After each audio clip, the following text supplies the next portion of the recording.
BYU Football Fall Camp Day 11 recap.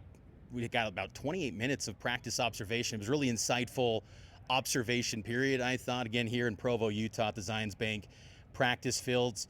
And the most noteworthy thing, of course, was at quarterback. And coming out of Saturday's scrimmage where BYU, the offense struggled. The coaching staff was very candid. There was a lot of intrigue of how the reps would be divvied up with the quarterbacks, and the only quarterback in the media observation portion that we saw get first-team reps was true freshman Bear Bachmeier.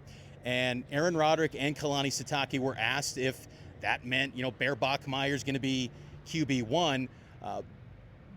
Aaron Roderick noted that, Bear got a majority of the first-team reps today, and then McCae's getting some as well.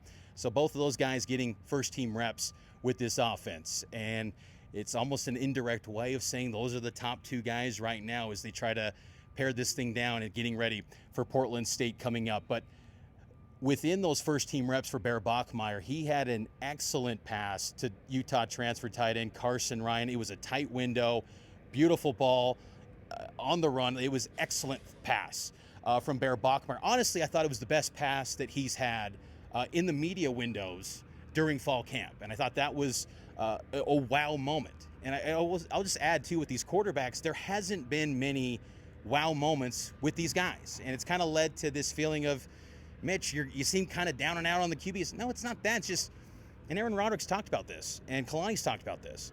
There's a high standard of what great quarterback play is. These coaches and the fans, the fans watching, what a great quarterback is. And myself covering this program, I've seen Zach Wilson, I've seen Jaron Hall operate. And, no one's looked like that. I'm not saying they need to be, NFL guys right now. But there just needs to be those wow moments that make you think and project they could be some big-time talents. I thought Bear Bachmeier looked excellent during his first-team reps, and that pass to Carson Ryan was a big standout. The first quarterback that we did see today was McCae Hillstead, but he was with the second-team offense, and there was a decent screen pass from McCae, but there weren't many shots downfield. He had a good ball downfield that was attempted to Rowan Ray, but it was in coverage. Marcus McKenzie was there, and it sailed out of bounds. But that was really the only deep pass that we saw from McCae Hillstead. He had a quarterback keeper that the defensive line pretty much checked at the line of scrimmage. Trayson Bourget was also getting some snaps with the second-team offense again. And keep in mind, with the quarterback, Aaron Roderick noted Bear Bachmeier, McCae Hillstead as those quarterbacks getting the first-team reps today. Kind of going over to the defensive side, a player that caught my attention, he was operating in the Sam linebacker spot, was Ephraim Asiata, sophomore, out of Hunter High School, Harriman High School. Ephraim, I feel like he's found a home at Sam linebacker, and that's noteworthy considering this linebacker unit is deep. It's talented with all the stars with Isaiah Glasker, Jack Kelly, Cialia Serra, Che Bryant Strother, Ace Kafusi.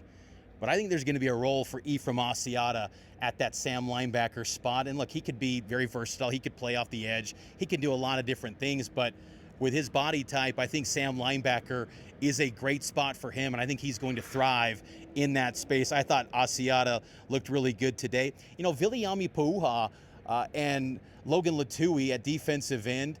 I think Viliami, he's that versatile John Nelson, Blake Mangelson type where he could play at defensive end, the traditional Tyler Batty spot, or he could swing inside to go to that D tackle position. But I thought that combination was very interesting, I thought, with what looked to be the first-team defensive line. We also saw Tausilia Kana getting some run with the second-team defense. And you've heard my opinions of him. I think Tausilia's going to be a special football player for BYU in the pass rush. And that was a group that got high praise over the weekend with the scrimmage and the defense dominating the day. Other notes with the defense, Tommy Parasis had a tackle for loss. And Parasis, as you heard in my conversation with him on the Cougar Tracks podcast, he talked about how he could play free safety, strong safety, and he feels so much more comfortable this season in the defense in his second year. And I always got to remind myself of that, like true freshmen that I full disclosure, like I'll buy into the hype of a true freshman completely. And I have a track record of that, but just the growth you see from freshman to sophomore years, it's significant. The game does slow down for these guys, and I think that's happening for Tommy Parasis.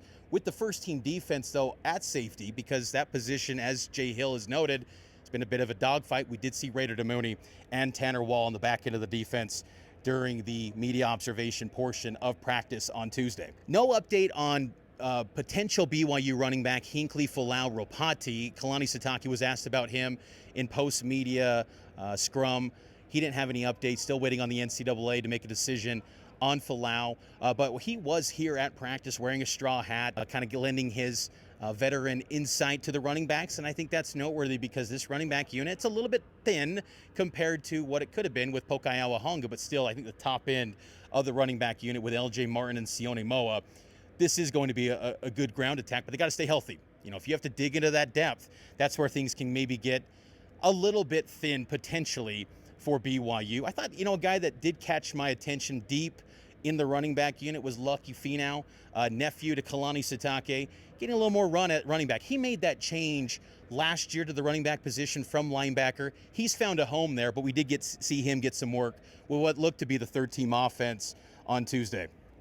Then before we close it out here from day 11 of BYU football camp, we saw some reps to Emerson Geilman, quarterback who expected to be the fourth-string quarterback, which I kind of found that to be noteworthy because we know that every snap in practice is significant, especially when it's a quarterback battle.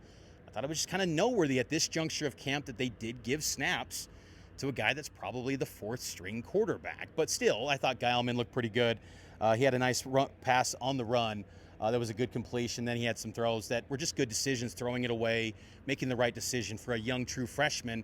He was around spring practice, observing every practice, but this has been his first experience with D1 football. But I just thought it was noteworthy, again, that Geilman has shown some film that I think, this coaching staff can invest in him after he plans on serving the mission after this upcoming season.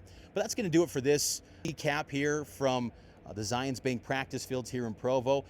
BYU will take a break tomorrow. They'll go with a team bonding activity on Wednesday.